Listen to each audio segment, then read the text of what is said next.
আমিও হারি না তুইও হারস না রুকুত যা রুকুত গেছ গা সামনেরটা।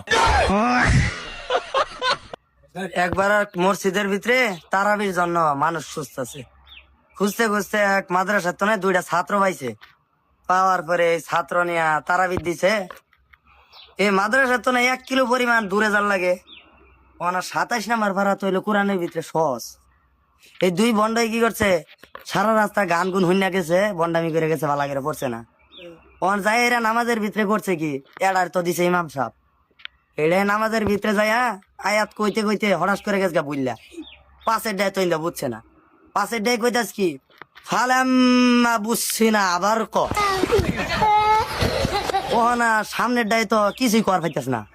পাশের ডায় বুদ্ধি করে কইলো কি, আমিও হারি না তুইও হারস না রুকুত যা রুকুত গেছ গা সামনেরটা।